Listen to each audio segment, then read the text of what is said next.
Andreas could take over. Okay. Okay. Thanks for having me. I'm Omri. I'll talk about equidistribution of expanding horospheres in the space of translation surfaces. So, but I won't start from expanding horosphere or translation surfaces. I start from measure classification. As the dynamicist, I like measure classification, and as a homogeneous dynamicist, my basic theorem that I know and my bread and butter is Ratner's measure classification theorem that classifies invariant measures in homogeneous spaces. So Ratner's theorem deals with lies in the following setting. We have a semi-simple group G, and if you don't know who semi-simple Lie group is, SF3R is great, the group of invertible 3 by 3 real matrices with determinant 1. Inside it we have a discrete subgroup gamma. You can think of SF3Z. The space G mod gamma is what I will call homogeneous space, and it has an action of G. Ratner's measure classification theorem deals with an action of specific elements that are called unipotent, that the action of U, elements U and G, so that all the eigenvalues of the adjoint action of U on the Lie algebra are all 1, which would mean that the map takes n to U to the n is polynomial in these add U coordinates. In this situation, Ratner classifies all probability measures that are invariant and ergodic under the U action, and the claim is that they are all Haar measure on subhomogeneous spaces, so that there's some subgroup of G and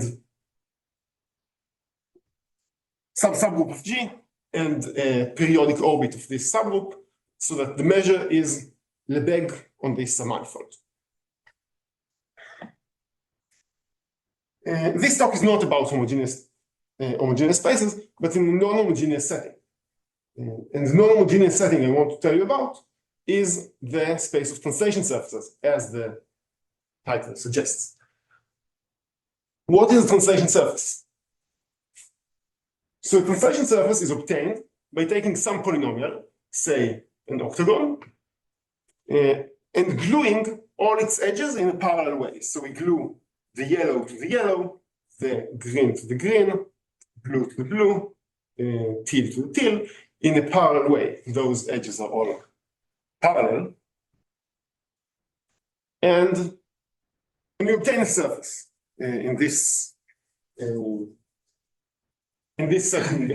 It is a genus 2 surface. Almost all points of the surface are smooth. However, and they have an atlas by R2 lying there, as the octagon is inside R2. But the vertices have more than 2 pi degrees around them. You can see that this vertex is glued to this vertex by the teal identification, then glued to this edge here, to this vertex here by the blue, then glued to this vertex, and so this, all the vertices are the same, and we see that the total degrees is 6 pi around a single point.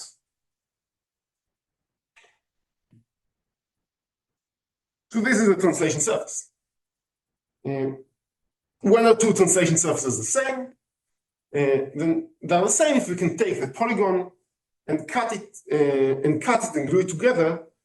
And when we cut, we are allowed to move only by translations, because we want to keep the local geometry locally over near each point. We want to know an R2 coordinates after translation. So So this is an operation we're allowed to make. And so we get a lot of translation surfaces. This, as I said, is genus 2, but we can get any genus.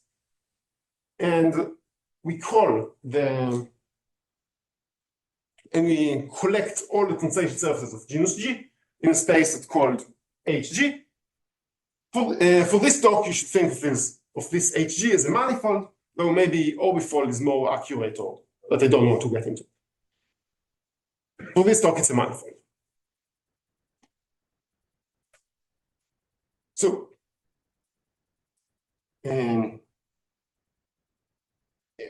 okay, we want to do dynamics, so we need a group action on the space HG. And we have one. The group of invertible 2x2 matrices SL2R, GL2R, act on this space. For every matrix, we can apply the entire matrix on the polygon and get maybe another polygon. So here we applied matrix 1, 1, 0, 1 to the octagon, and we got some skew octagon. And one would think that if we apply big matrices, we would get thinner and more skew polygons, and some of the dynamics is not interesting because polygons are getting more and more skew. But we have the tool of cutting and regluing. So if it got too askew, we can perhaps find a way to cut it and glue it again in a way that's less skewed. And so now it seems possible that if we take a big matrix and apply to a certain polygon, we can cut and glue it to make it simpler. So to make it smaller. So so we can have recurrence. If we apply big matrices, we can return to small polygons again. And this is a theorem, and this is formula, is the result of Maslow and Vich. Independently, they show that on the space HG of genus G translation surfaces, there is an okay. We need to add volume 1 because the volume parameter is not instant, we just rescale. And so on the space HG of volume 1, there is a smooth SL2R invariant probability measure, which means if we sample randomly a surface with this measure, and then we apply a huge matrix, we will still get something that's distributes via this measure. So there is recurrence. We can expect to return to the same smallish set again.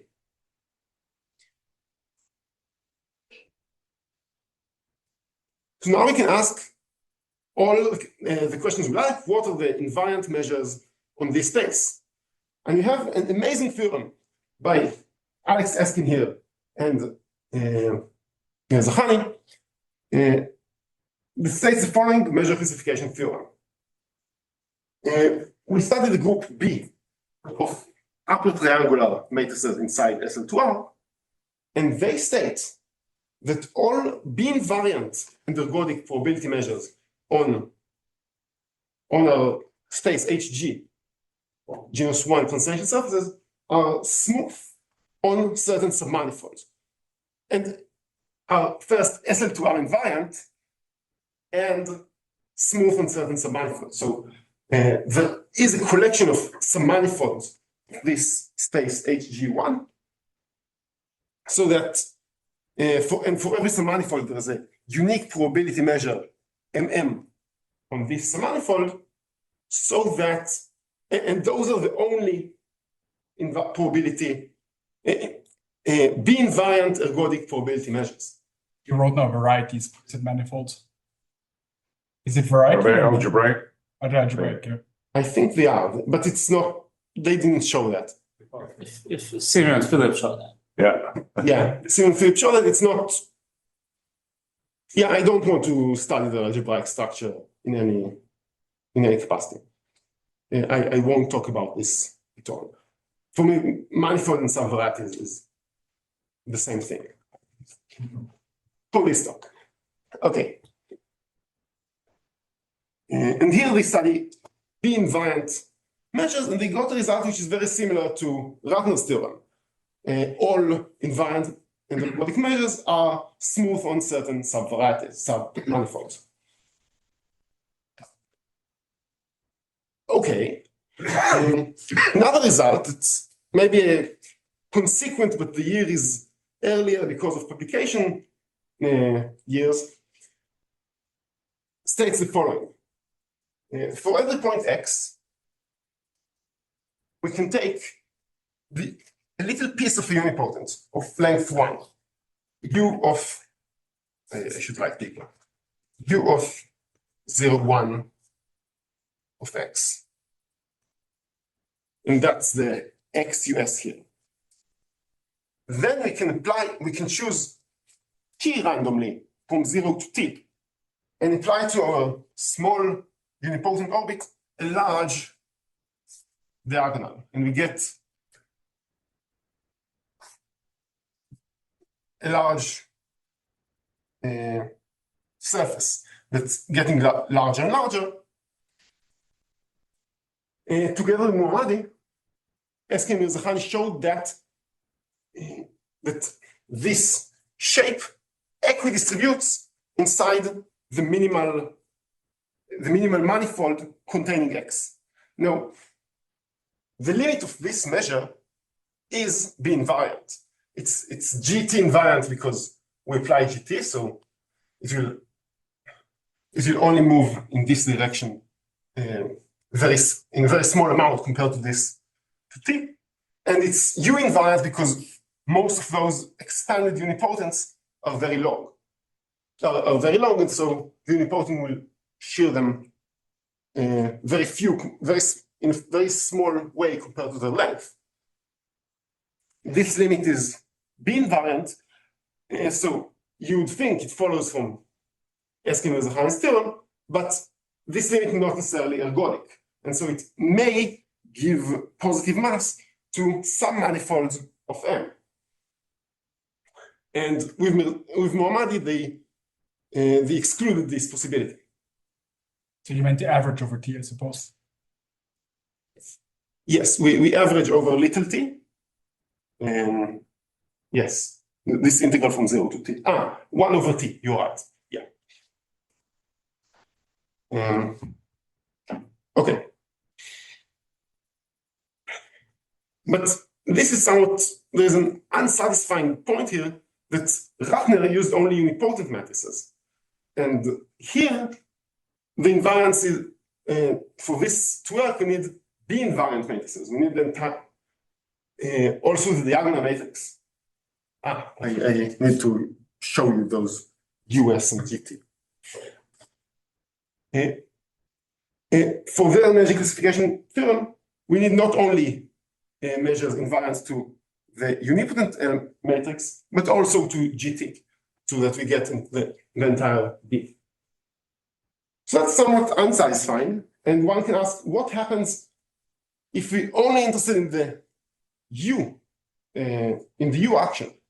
And in fact, the situation is very weird, I would say.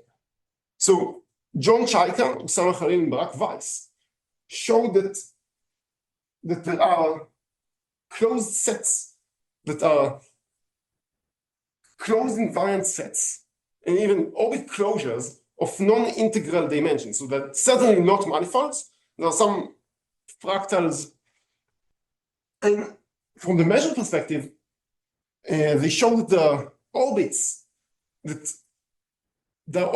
may equidistribute inside. There are some unipotent orbits that equidistribute along a measure such that x, the original point, is not in the support.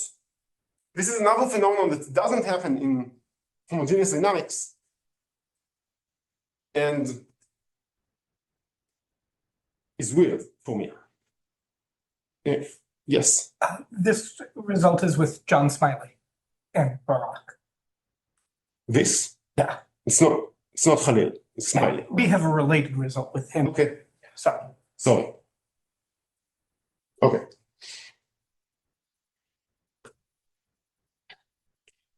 Okay.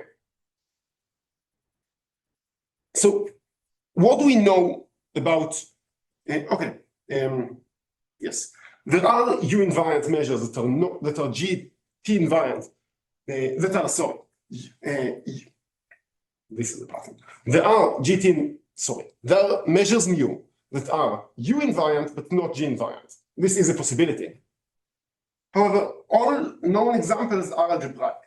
So all the examples we know are algebraic, so we currently don't know as chaotic behavior as we have for closed sets, where we have sets of non-integer Hausdorff dimension.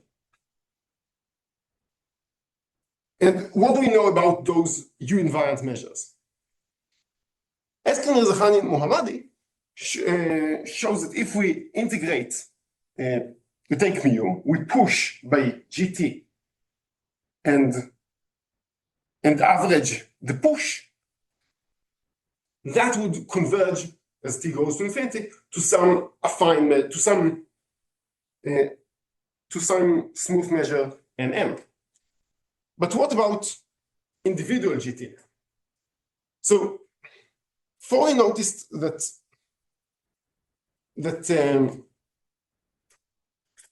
for density 1, that in fact it would follow from Eskin and Mirzakhani Mohammadi that for density 1 of values of t, this would for density 1 this would most of density 1 of values of t will in fact be very close to mm by the ergodicity of the measure mm.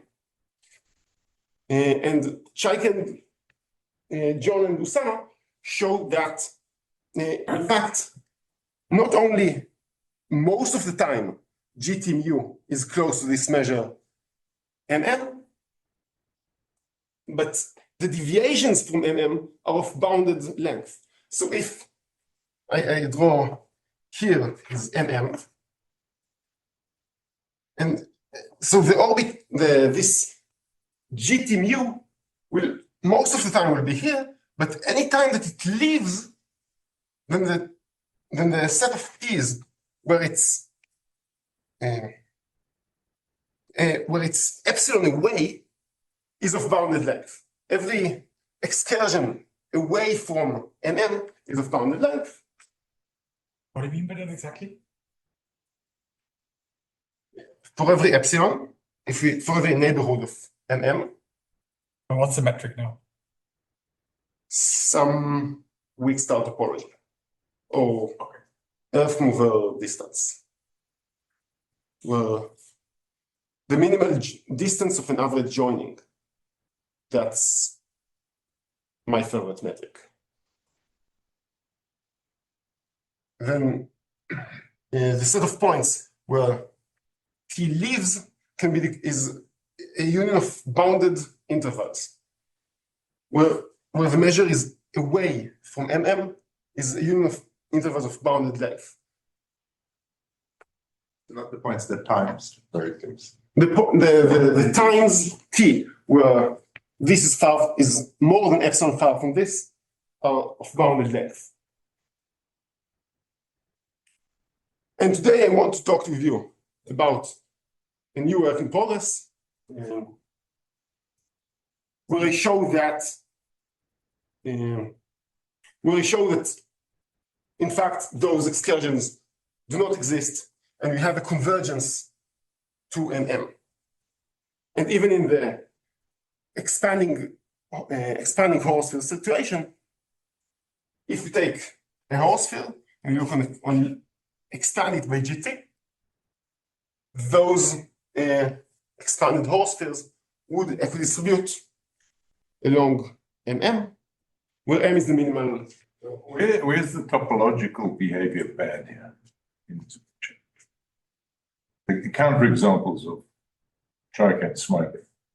What does it look like in terms of, you're saying measure theoretically seems okay. So can you maybe give a tuition? Maybe tell us the counterexample. I don't understand the counterexample very well. I don't understand the counterexample. I have this crude picture that I can try to tell you. and John, if I'm wrong, you can correct me. I have some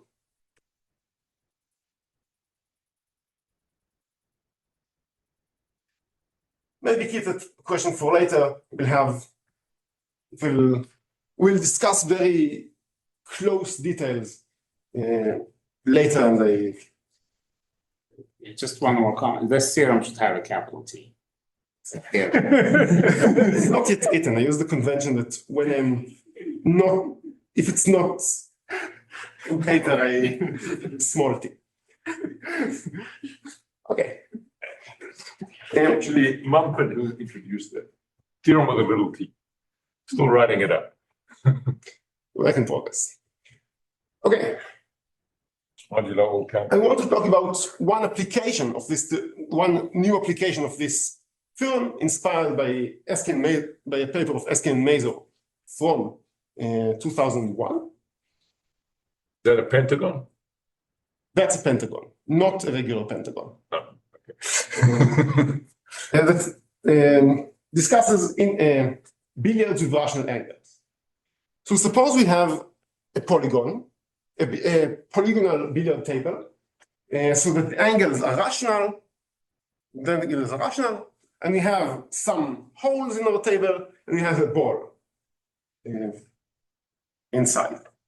We want to count how many ways we can hit the ball, in how many angles we can hit the ball. The ball will move and reflect and around the table, and after distance less than t, would hit exactly one of the holes.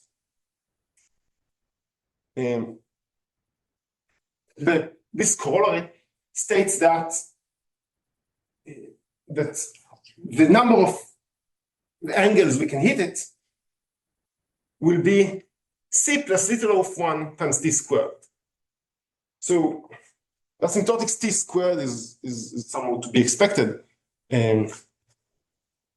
Sorry, how's this different to counting periodic? I mean, like if you have a pentagon where Veach computes this asymptotic using a Veach surface, so it's related I to. believe that this is not a regular. Yeah, I understand. For a Veach surface, you could use Ratner's still, right? But it's not so that.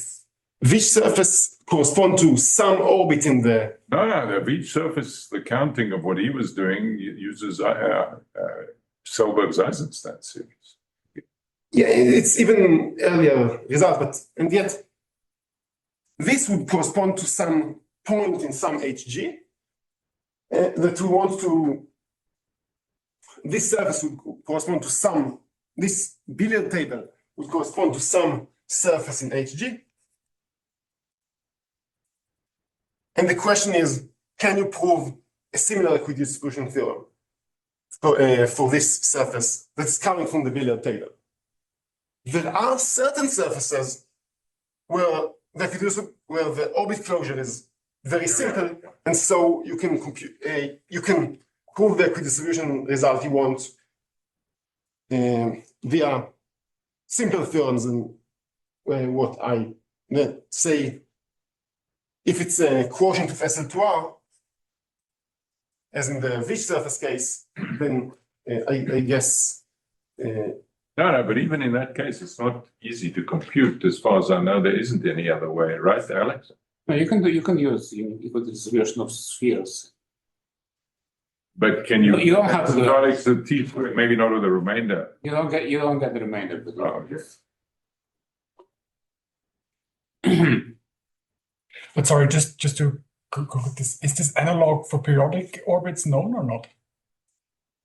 If you have any billiard That's a table. question I'm asking. Is it? I didn't get it now. Is it yes or no? I It's only don't for think specific. It's only for specific. periodic orbits. I don't think it's known. Okay, but only for specific. It's no. For specific billiard table, I think it's known, but yes. For periodic orbits, why don't your theorem give it? No, my theorem gives it. My theorem gives periodic orbits. I don't think it's. Yeah, it follows from my theorem in the same way that this Okay. follows from the same. Ah, so Wow. it's holes and periodic orbits. Yeah. That was my question. What is the usual question people ask periodic orbits? Now you're saying distance to go to the hole. It's Saddle connections, right? it's other connections if you with marked points say the mathematics behind it's not different. Okay, Okay. all right. Okay. Any questions to go before we go a little bit to the proof? Okay. So the proof is going to rely on the proof extends Ratner's proof for Ratner's direct classification theorem. And let me show you how what's the relation between my proof and Ratner's. So Ratner had a dual approach in mind, where the goal was to get extra to start with measure mu on G mod gamma that's U invariant and get more and more invariance. We start with only one invariance with respect to some Z action, and Ratner tries to get more and more and more invariance. And if we get enough invariance, say G invariance, would deduce that our measure mu is the Haar measure. But even with less invariance, Ratner, we know how to deal with even less invariance, but okay. But we want more invariance. That's the approach. And Ratner has an argument to produce extra invariance, but his argument doesn't always work. And now, this is a dual approach. If the argument fails, Ratner analyzes its failure and leverage the failure to prove that the measure is supported on some submanifold. This is also okay. If we show that mu is actually U invariant in smaller homogeneous submanifold, we would also make the problem simpler. Yeah, either supported on a submanifold or when we push GT mu, when we push mu by G minus T, it diverges. That's another option here. And we follow somewhat similar approach. Now, we start from a measure that's US invariant on some manifold M. So we would like to say to get more invariance, but we have only SL2R acting on our space. So we can't have, so there's not much more invariance to get. However,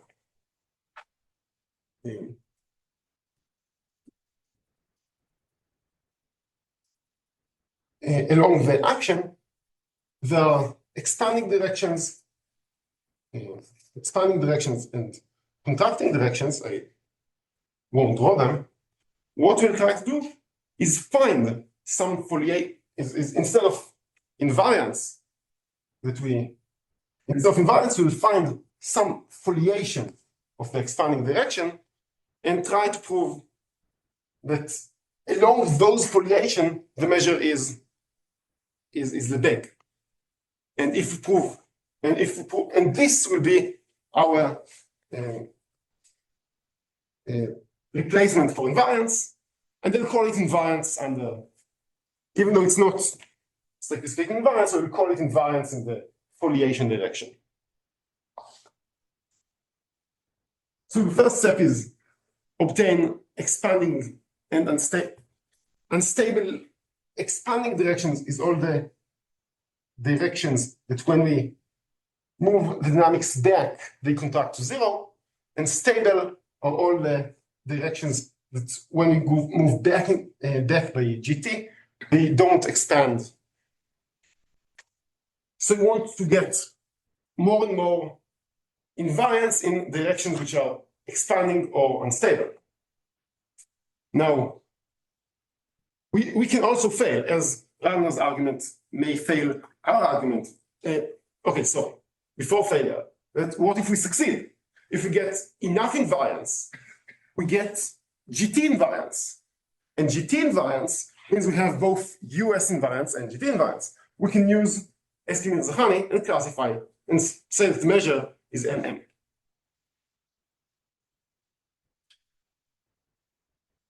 So now what if we fail? What if we cannot find more invariance direction. In this case, like in Ratner's theorem, we would show that taking GT of mu back in time with G minus T of mu will diverge. And now there is a final case that's doesn't really appear in Ratner. That's what if the unstable case, the unstable foliation, is generated by GT and the expanding foliation. What happens if the invariance we have has both is not contained in the expanding direction? It projects non-trivial into GT, but it does not contain GT. In this case, we would also show that when we take G minus T of mu back in time, G minus T of mu, it will converge to some M prime for some M prime which is inside them, strictly inside. Those two cases cannot happen for expanding horospheric, for limits of expanding horospheres. And so we only get, and so the argument only gives us, the only outcome is that the measure is MM. Today we'll focus only on the first part. How can we possibly get extra invariance? So we'll focus on Ratner's idea of how to get more invariance, and we'll explain how to adapt it to our case. Yes? Sorry, just in possibility 4, you also obtain GT invariance of the backward limit? Yes.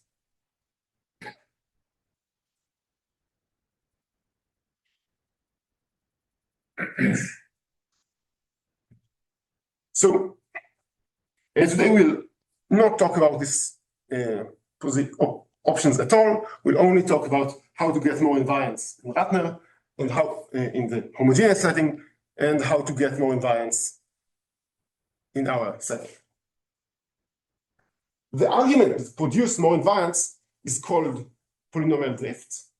It was extended variations of it were used before Ratner's measure classification theorem, after and variations were used in Eskin and Mirzakhani paper to prove their classification, and we'll use a different variation of the argument.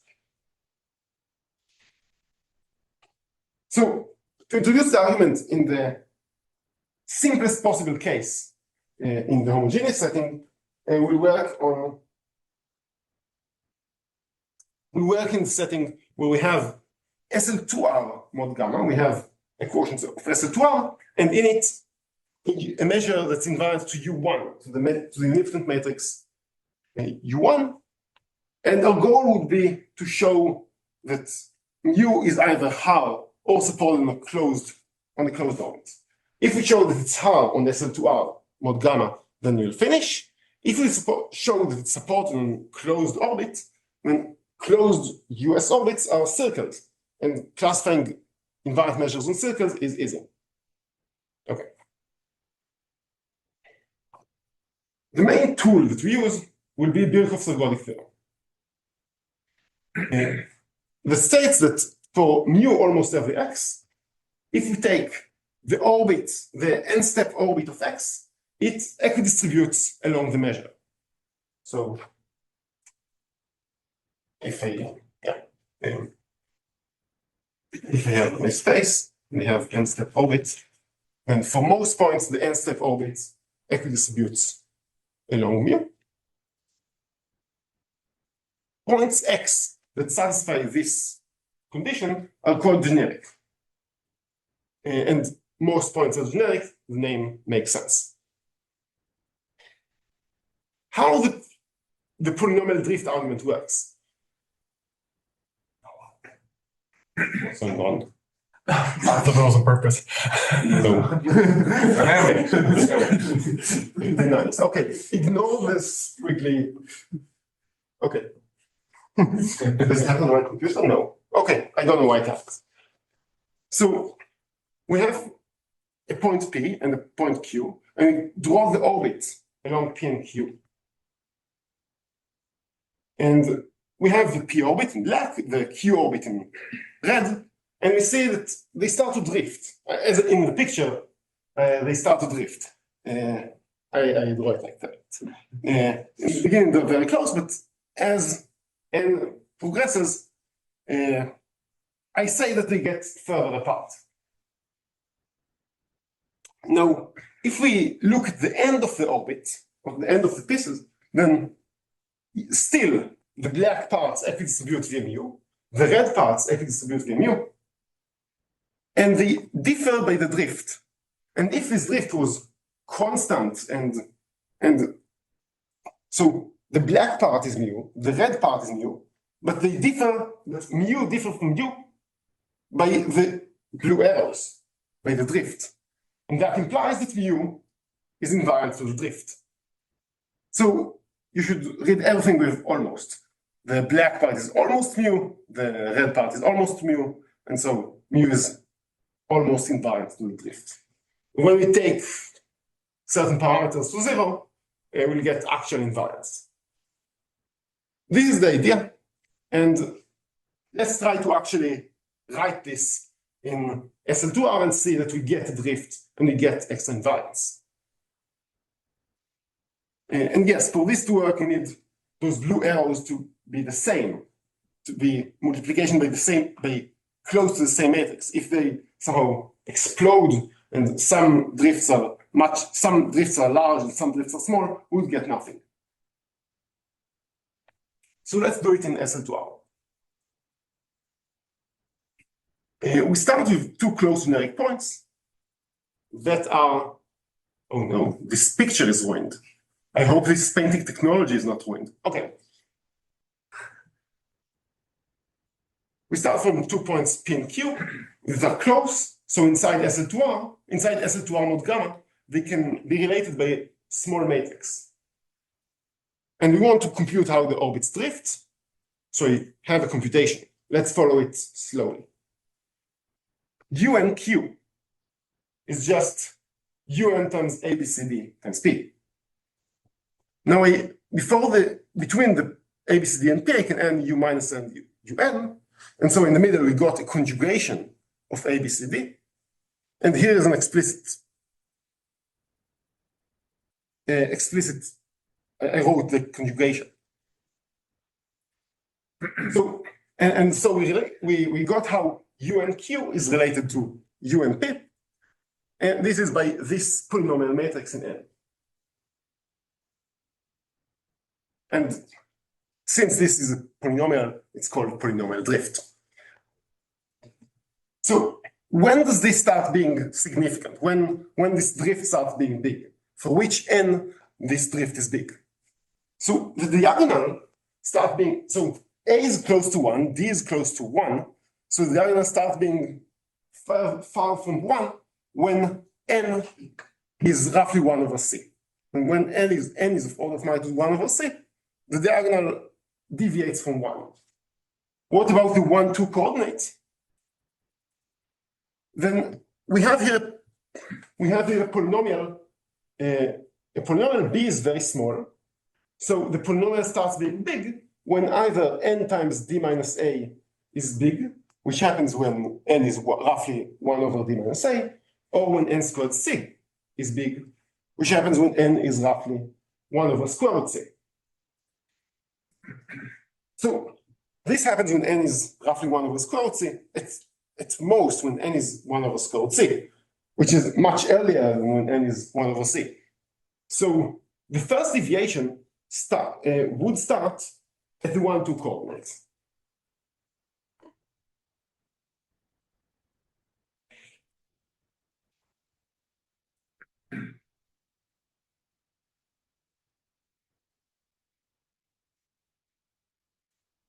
Okay.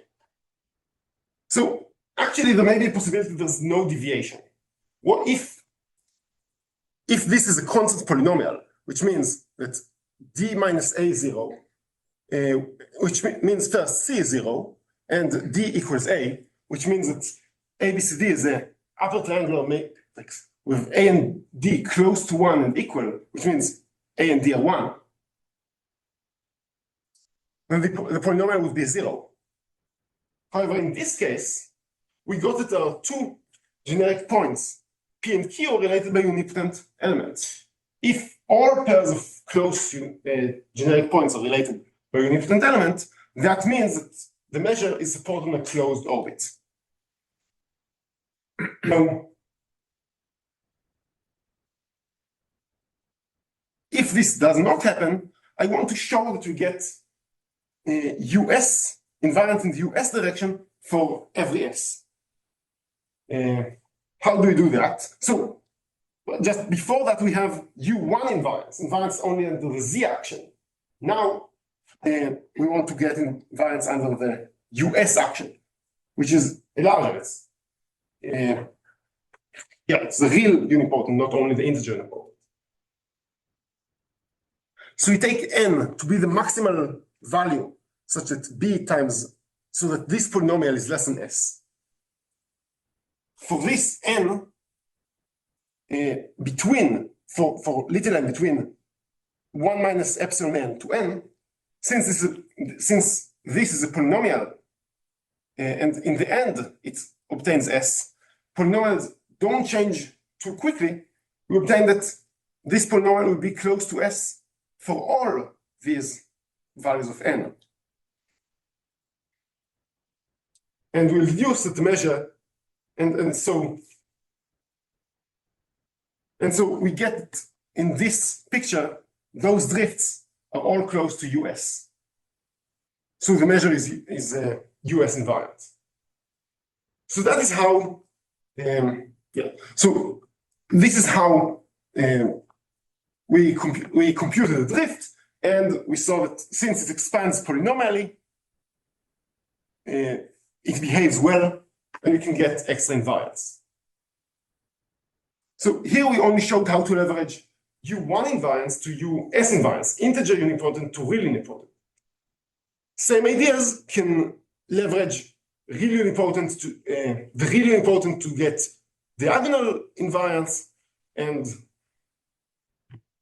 in larger G-mod GANs, it would get there will be more steps for this argument. However, we're here for the non-homogeneous case. So let's try to see what happens when we try to apply this for the non-homogeneous case. Well, on its face, it seems ludicrous. Here it works because it's polynomial. It's called the polynomial drift. We won't have anything like that. So what can we do? Okay, before I go to the next slide, the space HG is too scary and has annoying linear algebra. And so for the rest of the talk, I'm not going to talk actually on the space HG because we want to avoid annoying linear algebra. I want to, so I'll present some baby case, some other manifold that satisfy all the conditions we need to explain the argument.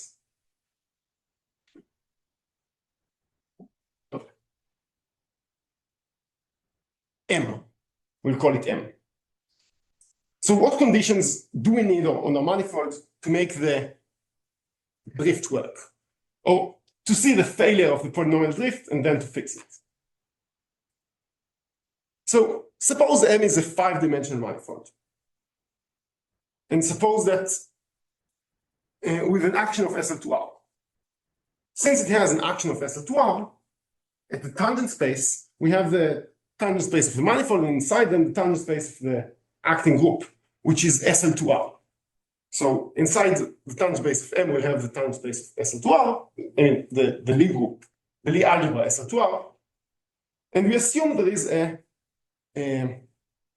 direct summand, which we call Vx, and we assume that Vx is invariant under the action. So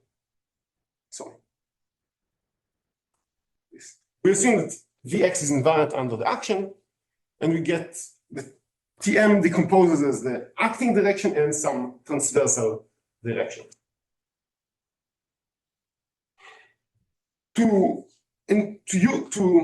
the way we'll use Eskin and Mirzakhani's result is that we will assume that on our space M, we have only one B-invariant measure, which we call MM, a unique B-invariant measure, which is also SL2R invariant and smooth. And smooth, so it is obtained by a constant volume form on SL2R, on SL2. And so it's smooth, it requires a volume form on Tm, which is SL2 plus Vx. So it's obtained by some constant volume form here and an invariant volume form here. Finally, we need to assume that the GT action on Vx has positive Lyapunov exponents. So Vx decomposes as Vx plus Vx minus. And this decomposition is GT invariant.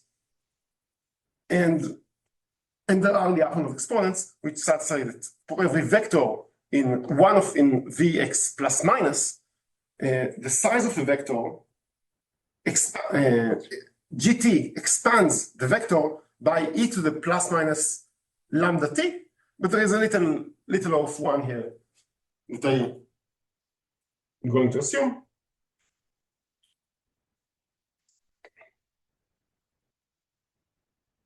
Given the unique invariant measures, there is always such a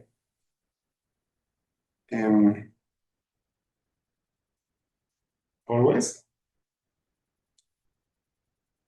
Okay, I'll assume that this expansion holds for almost all points.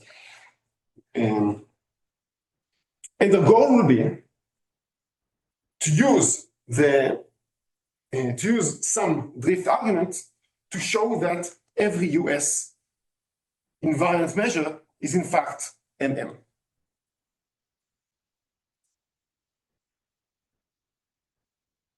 The fact that you low dimension is important. The fact that what? 5 dimension. No, it's just the minimal case that I can apply the drift. Our enemy is going to be V. Vx is going to be our enemy. The variation in how fast V expands is going to be our enemy. And let me explain what that means. If we have a vector in the expanding direction, we can ask how fast GT expanded. So we know that it's on average lambda t.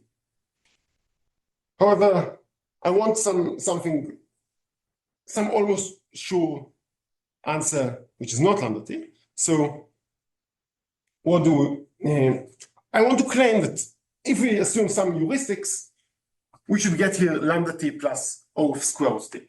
And so this size is lambda t plus Gaussian. And why is that? This logarithm can represent the sum of of consequent quotient. So GTV over V, log GTV over V is log G1V over V plus log G2V over G1V, and up to GTV over GT minus 1V. If the original point X is random, those have equal distribution.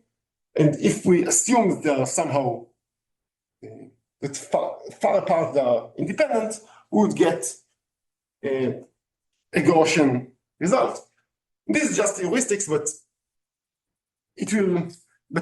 they actually, okay. In the setting of translation surfaces, in some cases it was proved that the deviation is lambda t plus Gaussian. So this is not an empty heuristic. And let's show how this heuristic ruins the polynomial drift. So what do we want to do?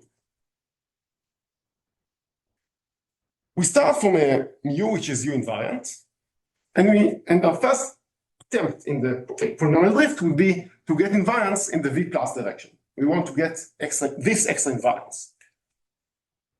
And we want to generalize the polynomial drift. Now, applying the polynomial drift means we start from two close U generic points in M that are differed by a small vector on the times matter. So we'll call them. Okay. Now we need to draw this.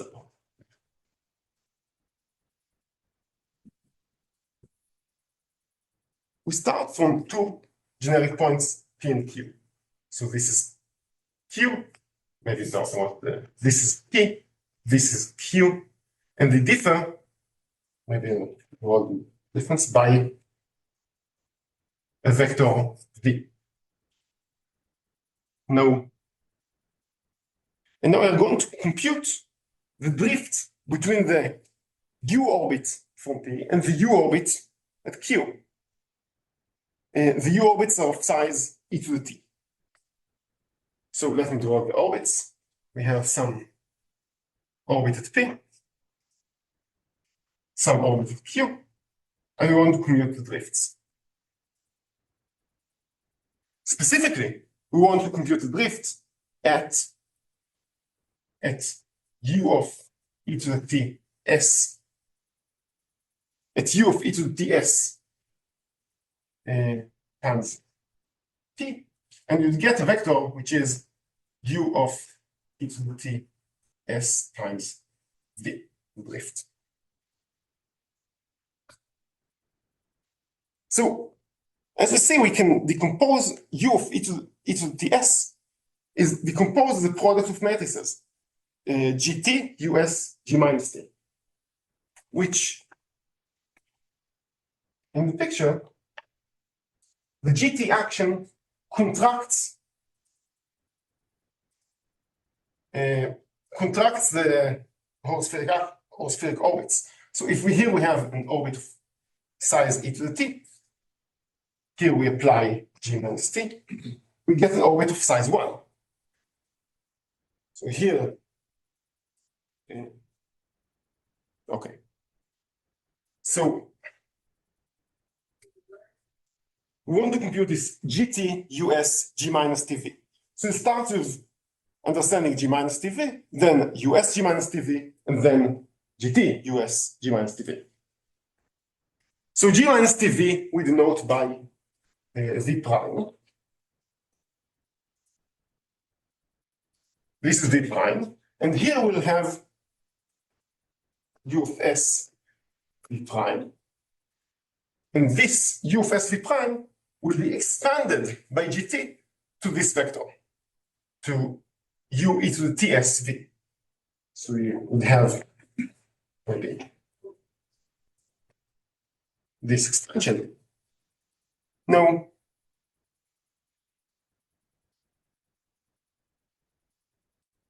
to understand how u of s v prime expands, we need to decompose it into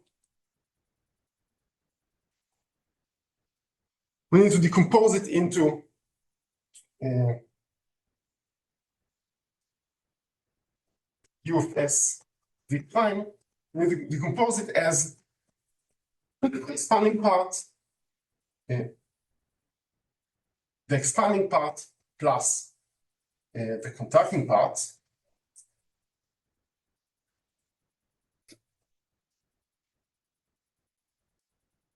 Now, the expanding part would expand the. Now we will have. We need to show, but it holds that the expanding part is the expanding part and the contracting part of similar size, or at least the expanding part is larger, and so we'll have. So we have it when we apply gt to that. GT to that, we'll have GT times U of S V prime plus.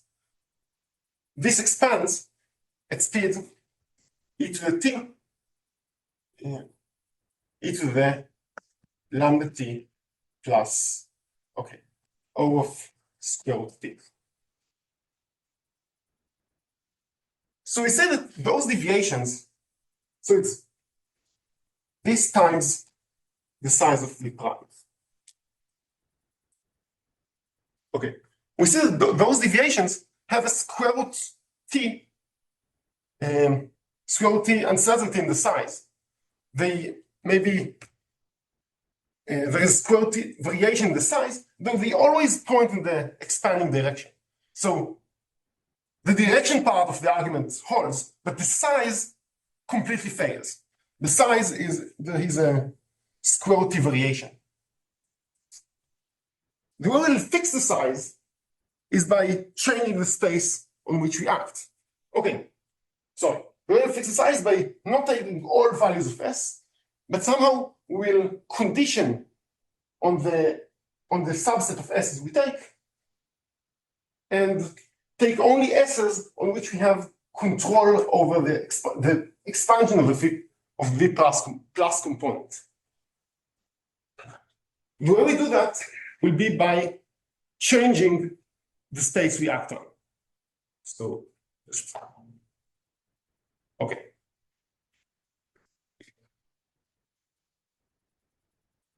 So let me introduce you the new space as we act.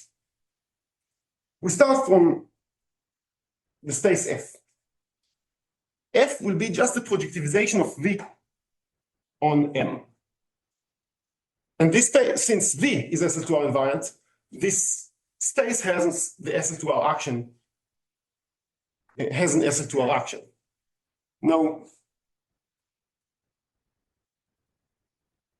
mu can be lifted to measure mu prime on F. However, the way to lift mu to U invariant measure on F is by just selecting in every point the direction which is the expanding direction.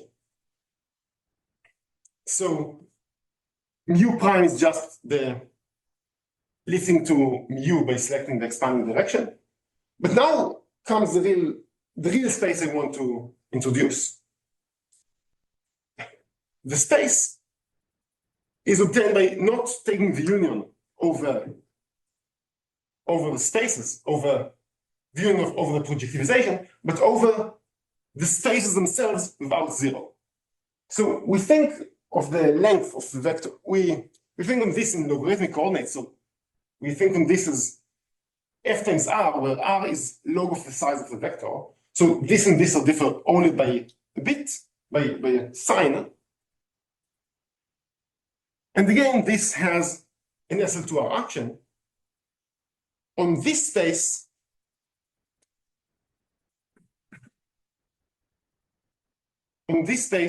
we can, and now we can't simply lift mu prime to another probability measure on F tilde, because it's very infinite. It's F times R. There's an entire space of escape. And deviation in this R was the entire reason we constructed F tilde. So what we do, for every direction, we define for every direction in our space,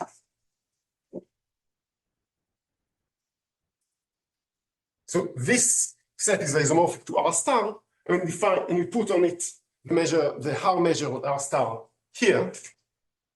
And more explicitly, every interval of the form V prime, alpha V prime, gets measure log alpha. And then we denote by M tilde the infinite measure, which is the integral over those measures over M prime. Now, this infinite measure is going to be the measure we use on ergodic theorem.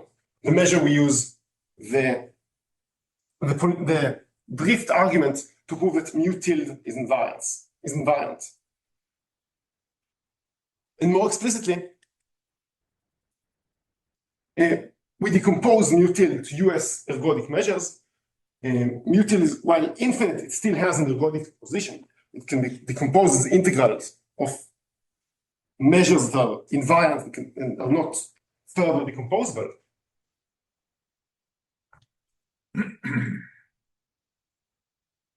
Now,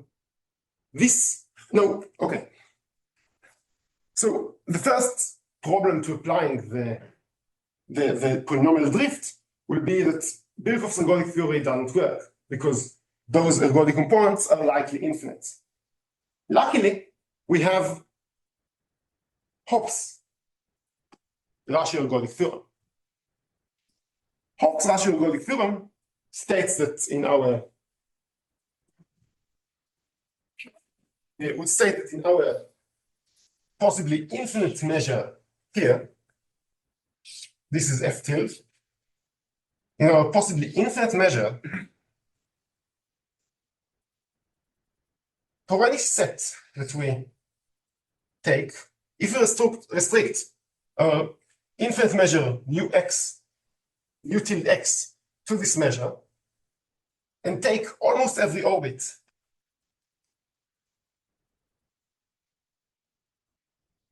the restriction of the orbit to the finite measure set equidistribute along the restriction of the measure of mu tilde x to the final measure set.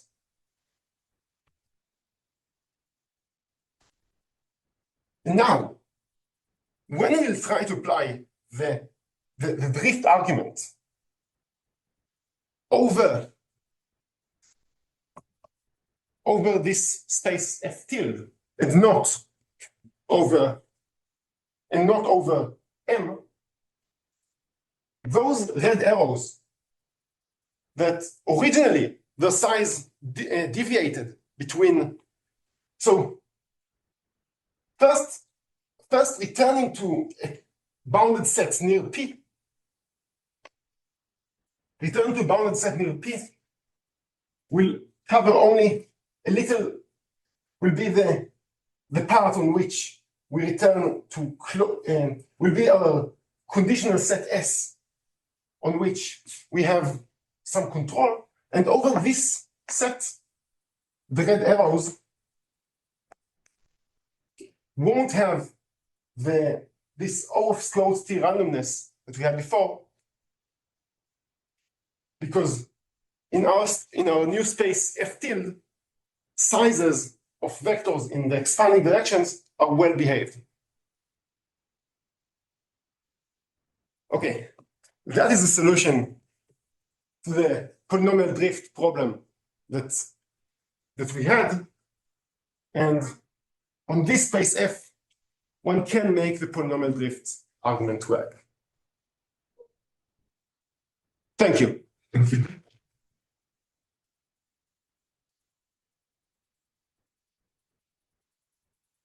Questions? You state what you said, prove about periodic orbits. Yes. Periodic orbits for what? The horocycle flow or the translation flow on a translation surface? I'm an old guy, and then I had to switch on. I think You have to take some- Okay. Okay, I'll ask a question in between and then Peter can ask you a question. Okay. You also used this work of Philippe and Alex Wright and Alex. Can you Yes. explain where this fits into the star unit? Yes. Thanks. So here we claimed that the size of V prime is roughly the size of the expanding direction. We had this V here, it moved to V prime here, it moved to US V prime here. Here we decomposed it, U of S V prime to the plus direction and the minus direction. And we related the plus direction to the size of the original vector, which was the size of V prime. But the relation between, so this decomposition is governed by the expanding and contracting direction here. The expanding and contracting direction here in V.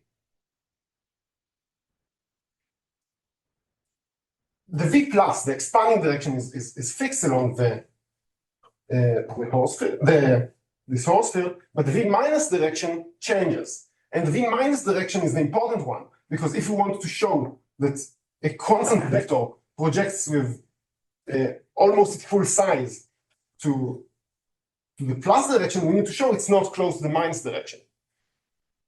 So what we need for this argument to work is that the minus direction changes along horospheres.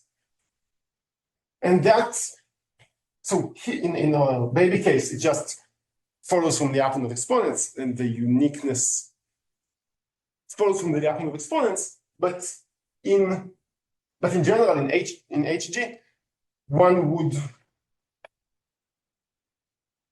a similar result would follow from Philip, Alex, and Alex. But here what we need is even something stronger than that. We need that this contracting direction is not constant when we restrict to these S's where we have certain returns here. However, then it's also a consequence of the result and uses the result as a black box.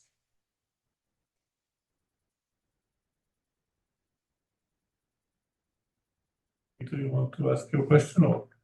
I just remember, Alex, that one of the big problems that you were trying to understand years ago was for periodic and for rational billiards, this constant times t squared periodic orbits. Yes.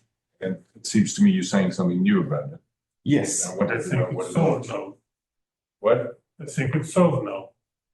Okay, so Yeah. okay, so you just stated in terms of holes. Yes, I stated it in terms of And you've solved it in complete generality. It's always constant times t squared. the concept depends Okay. on the shape, but other than that, it's C plus theta to the of 1 times t squared. Okay, wonderful. Can you say something about the constant? No. Okay, it will follow from certain integrals of certain functions on HG, but I can't say anything on this. So this is for any rational billiard. Yes. Why did you state it in terms of these holes? He likes the picture. That's what billiard is. I remember. Non-mathematical This was one of the things that we're trying to do here. And so it depends only on the orbit closure, right? So This depends on orbit closure, yes. And yes. John. Do you have any understanding of what are the obstructions to a horocycle of a given length being close to being equidistributed? This was nothing.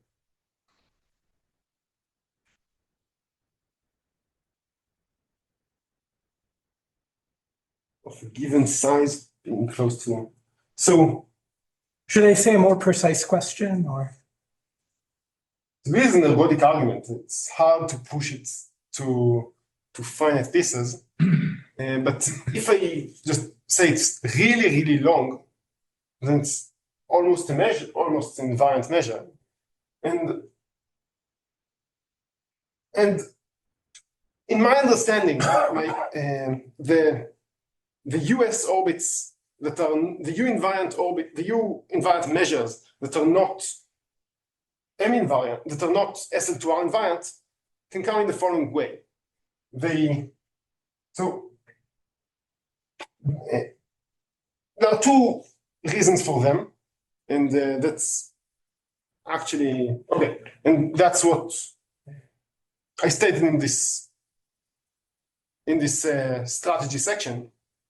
So there's one reason that when we take them back in time, they diverge, and one reason when we take them back in time, they equidistribute along a smaller subvariety.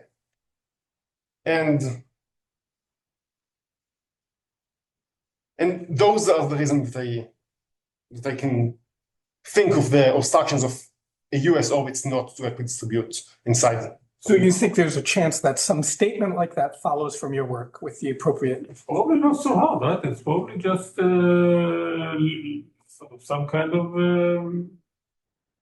limiting argument, right? You say that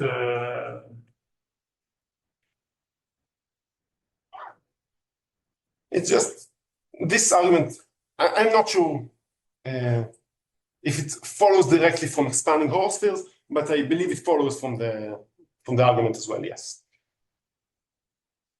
Just to connect, so you have these examples, Joe's example, but these examples of these orbit closures which are weird. We have like this integral dimension.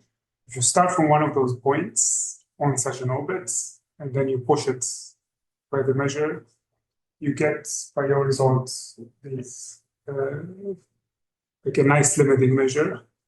no, because it's sort of that these examples probably your example, if you push them with the geodesic which contrasts, probably don't behave pathologically, no? I think so. I think Omri is saying the following, which I don't think there's any examples that contradict, which is you take a horocycle ergodic measure, you push it forward by the geodesic flow, it equidistributes to a horocycle ergodic measure. You pull it backwards, it equidistributes to a horocycle ergodic measure that's possibly the zero measure. And the forward guy contains the backwards guy, not necessarily properly, but it contains it. And I think that's basically what he said. And I think that works with all known examples. If that made sense. I think you Sorry. answered my question that I asked at the beginning, but I don't know what you told me. So let me try to answer them. To draw what John said, and to draw what John said, and so suppose we have two measures, two affine manifolds M prime inside M. So this is okay. This is M, and this will be M prime. So this is M prime, and this is M, and we start from a point which is extremely close to M prime, but it's not in M prime. And then we take a horosphere on it and push. If I understand correctly, so when we take this horosphere and push, this horosphere would deviate from M prime at a certain speed. And this speed of deviation from M prime is something that's very similar to this V that we saw, to vectors expanding in V. And it will be vectors expanding in the complements to M prime. And if I understand John's examples, they happen when a tiny proportion of the orbit does deviate from M prime, but does deviate from M prime, and we see a fractal behavior of deviations from M prime, of deviations from M prime, but it's only a tiny proportion of the original orbit. And those are the fractal examples, if I understand them correctly. That's the mental image I had of them. And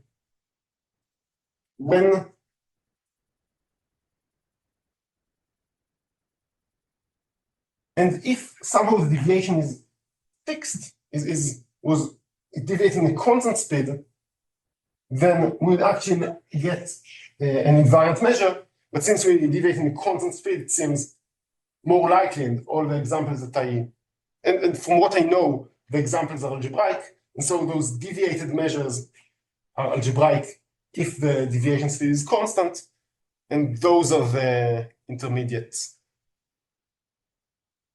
Those are the intermediate things between M prime and M. Yeah, anyway, this is not quite a very well posed question, but like if you look at the applications of Ratner's equidistribution theorem of a unipotent, then there is basically never used. Instead, what she uses is, so she does say that, for every point of equidistribution, but there is but somehow, even if you say Burkhoff, if for that reason just use Burkhoff's theorem, then Burkhoff's theorem says that for almost every point you have equidistribution. And you can make it uniform by saying that there is some sort of set of almost full measure in which you have uniform equidistribution.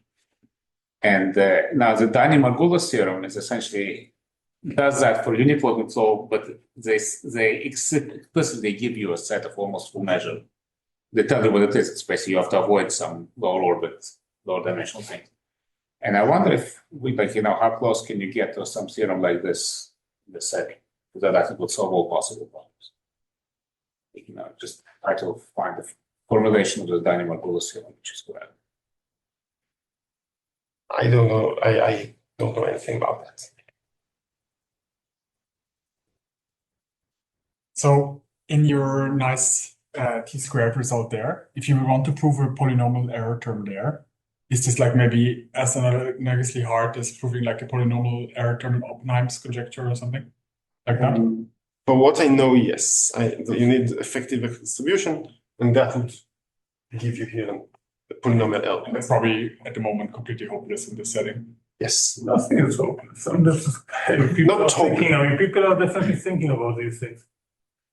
But I held completely open. It is completely open. It's not completely hopeless.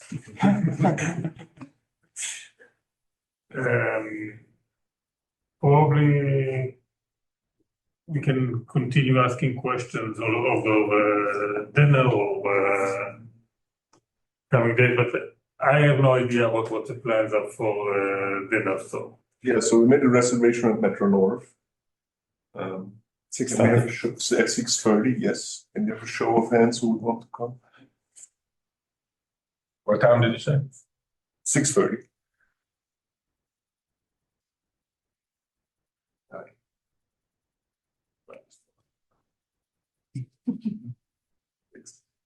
Okay, so thank you again.